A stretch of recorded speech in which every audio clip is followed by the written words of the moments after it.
Class 6, Exercise 13, Question number 4. A block of wood is 75 centimetre, length 75 हो जाएगी, width 50 centimetre और जो हमारे पास हाइट है इसकी वो 40 centimetre. How many cube of side 0.1 metre can be carved out of it. पहले हम इसकी लेंथ देख लेते हैं. लेंथ इज इक्वल टू 75,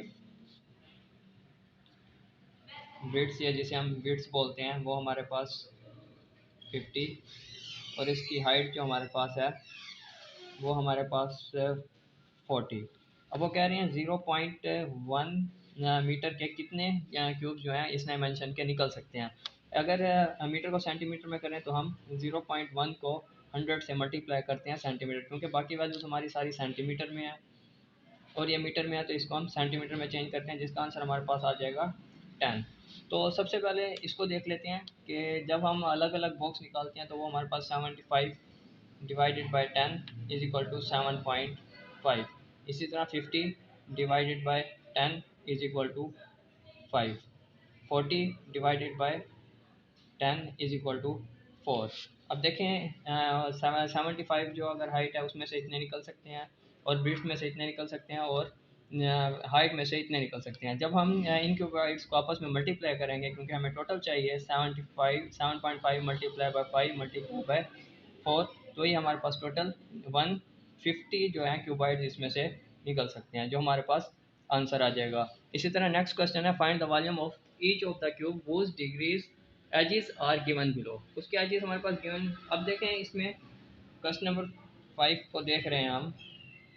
अब उसकी वन साइड जो हमें दी हुई होती है 1.5 मीटर है, 1.5 मीटर.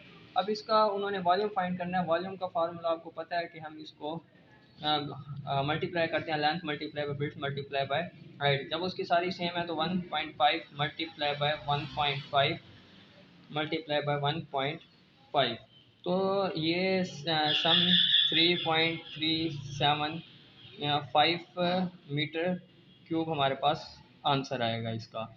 इसी तरह क्वेश्चन नंबर 6 को देखते हैं. बाकी क्वेश्चन सेम होंगे.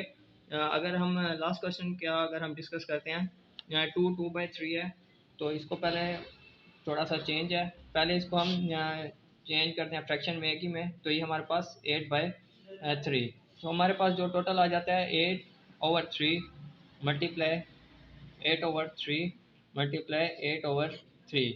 सबका नोमिनेटर डिनोमिनेटर सेम है तो हम लिख सकते हैं 8 मल्टीप्लाई 8 मल्टीप्लाई 8 और एक ही फ्रैक्शन में 3 मल्टीप्लाई बाई 3 मल्टीप्लाई बाई 3.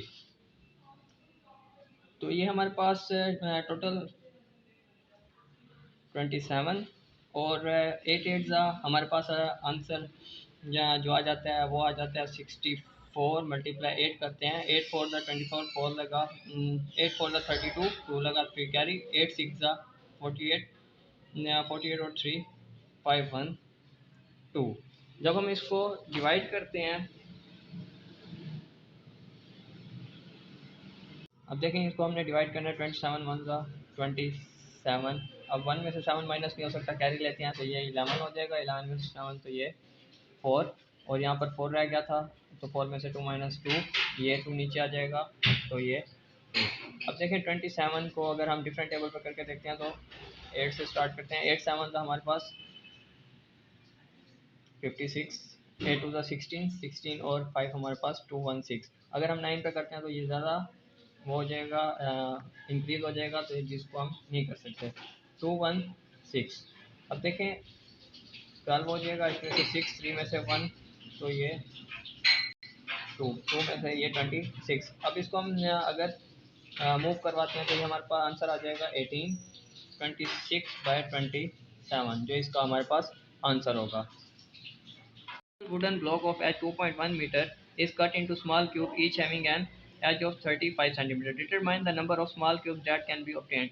अब वो हमारे पास देखें 2.1 मीटर का हमारे पास वुडन ब्लॉक है, जिसको हम अगर स्मॉल क्यूब्स में काटते हैं तो जिसका एक एज 35 सेंटीमीटर का होता है, तो वो कह रहे हैं कि हम कितने ऑब्टेन कर सकते हैं इसमें से. अब देखें वुडन ब्लॉक का अगर हम टोटल देखें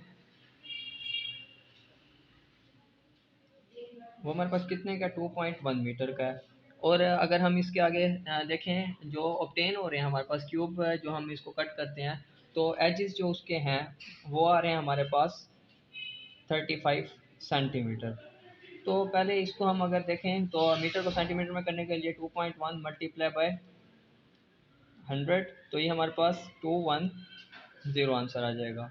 अब देखें अगर हमने एक का फाइंड करना है तो आपको पता है कि टोटल को हम डिवाइड करते हैं, जब 10 डिवाइडेड बाय 35, तो 35 को 6 से मल्टीप्लाई करके देखते हैं, 6 5 ज़ा 30, 0 3 3 6 ज़ा 18, और ये यानी कंप्लीट होता है अगर हम इसको डिवाइड करें 35 और 210 को, तो ये हमारे पास 210। तो एक की लेंथ हमारे पास क्या आ रही है, लेकिन क्यूब की थ्री शेप्स होती हैं जिसके लिए हम 6 × 6 × 6 करेंगे तो ये हमारे पास टोटल आ जाएगा 6 6 36। को जब हम 6 से मल्टीप्लाई करते हैं, 6 3 ज़ा 18, 18 3 ज़ा 216 जो है इसके हमारे पास टोटल जो है आंसर आ जाएगा।